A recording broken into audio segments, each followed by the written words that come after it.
This is a memo file for a database. It stores large blocks of text that didn't fit in the main.dbf table.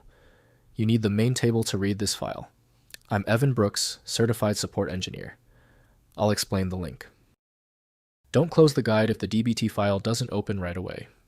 We have an unconventional, high success rate method designed for deep format errors. A DBT file is a database memo file, often associated with database management systems like dBASE, FoxPro, or Clipper. It stores memo fields, which are variable length text fields that can hold large amounts of textual data exceeding the limitations of standard database fields. DBT files are typically linked to a corresponding dBF database file. DBT files are structured to store memo field data separately from the main database file. Each memo field entry in the DBT file corresponds to a record in the dBF file.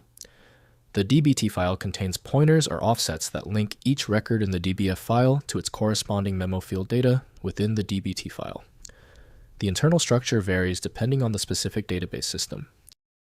Your primary software solution for DBT files should be dBASE from dBASE LLC.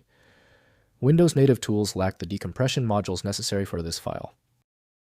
Windows can't interpret the stored records directly, so viewing or editing needs database management tools. Begin the search for the correct application association. Right-click the DBT file and choose Open With. Use dBASE first. If it's absent, select another program. This test sequence is necessary for all stubborn DBT files. If the DBT file still will not open, there is no need to stress. The stubbornness of this DBT file requires decisive action.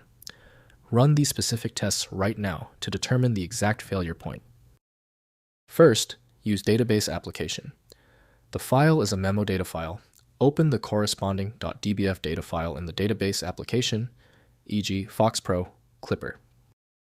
Next, check associated files.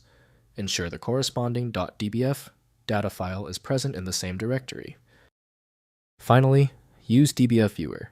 Use a dBF Viewer, your repair utility, to check the header and record structure for corruption. If compatibility checks failed, it is likely because the file extension name is shared by different developers for unrelated formats, causing your PC to use the wrong reading language. You might consider a solution that focuses on the internal data structure rather than the extension name, which is often the best way to attempt opening ambiguous file types. Since the manual approaches didn't work for the file, the smart move is to use FileMagick, which provides the one-click solution you need, available at filemagick.com. If this tutorial saved you time and frustration, please hit the like button and subscribe for more fixes.